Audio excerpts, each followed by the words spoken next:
মৰমৰ ছাত্ৰ-ছাত্ৰীসকল M square চেনেললৈ তোমালোকক স্বাগতম জনাইছো।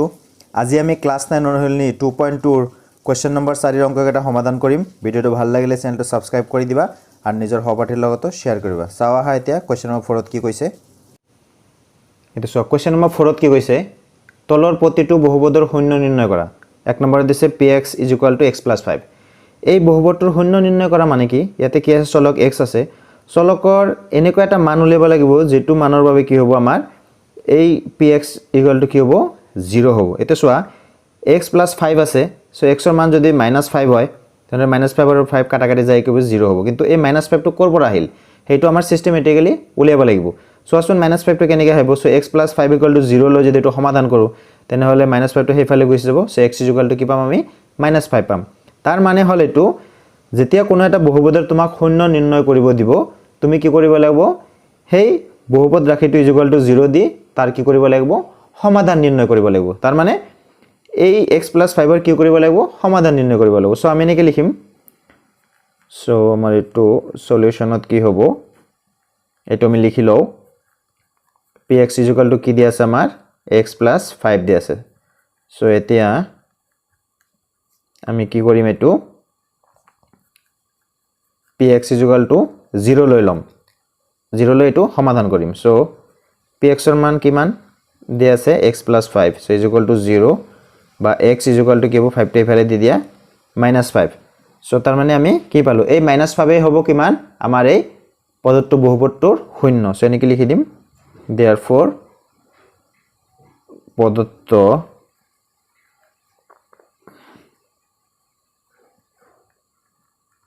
বহুপদটোৰ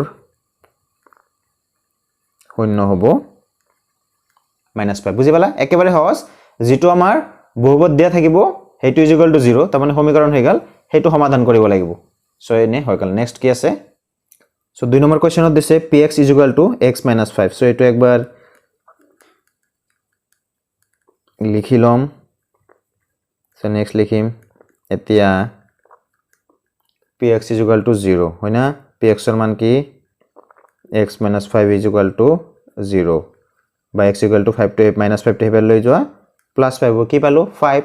সো therefore প্ৰদত্ত সমীকৰণটোৰ শূন্য কিমান হ'ব 5। একেবাৰে সহজ। therefore প্ৰদত্ত বহুপদটোৰ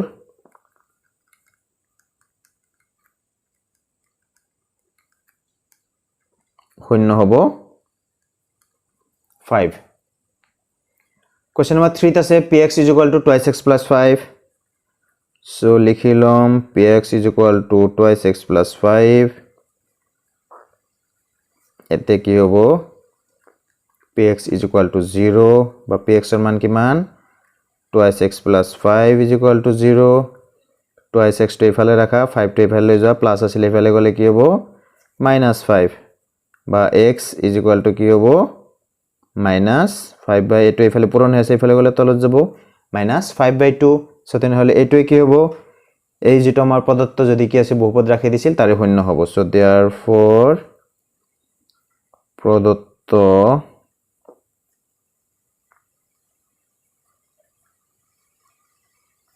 বহুপদটোৰ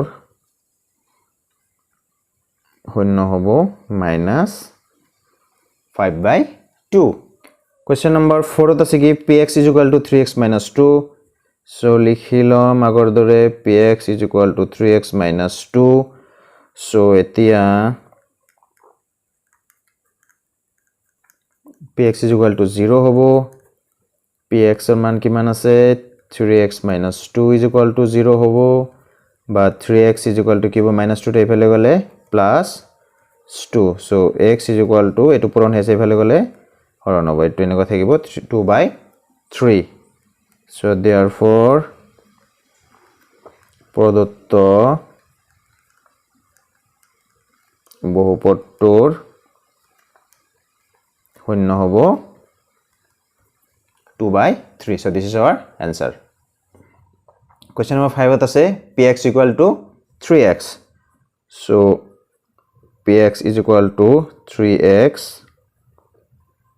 এতিয়া px = 0 বা 3x = 0 বা x = 0/3 = কিমান হ'ব 0 হ'ব সো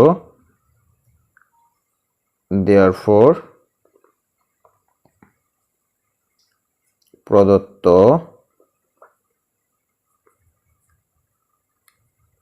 বহুপদটোৰ শূন্য হ'ব 0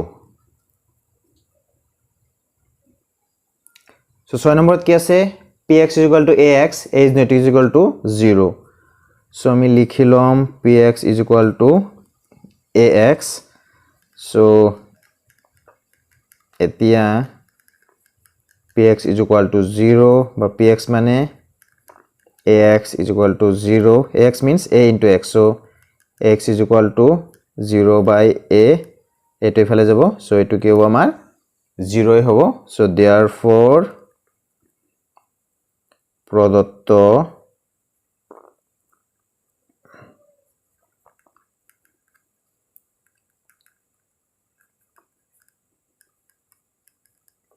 বহুপদটোৰ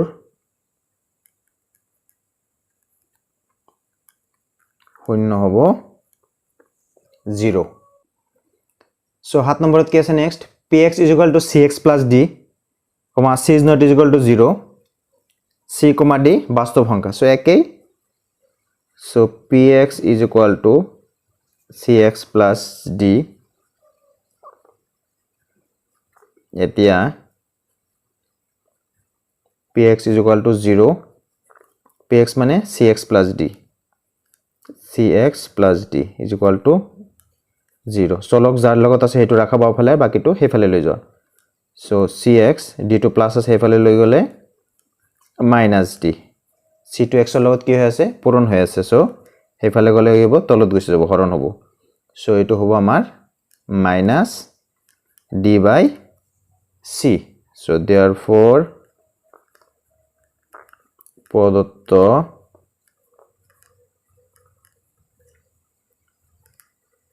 বহুপদটোৰ শূন্য হ'ব -d/c হৈ গেল মৰমৰ ছাত্ৰ ছাত্ৰীসকল ভিডিওটো ভাল লাগিলে চেনেলটো সাবস্ক্ৰাইব কৰি দিবা আৰু নিজৰ সহপাঠীৰ লগতো শেয়াৰ কৰিবা তোমালোকে লাইক কমেন্ট কৰিবা তোমালোকৰ একো একোটা লাইক কমেন্ট মোক এনেকৈ আৰু ভিডিও বনাবলৈ অনুপ্ৰাণিত কৰে থ্যাংক ইউ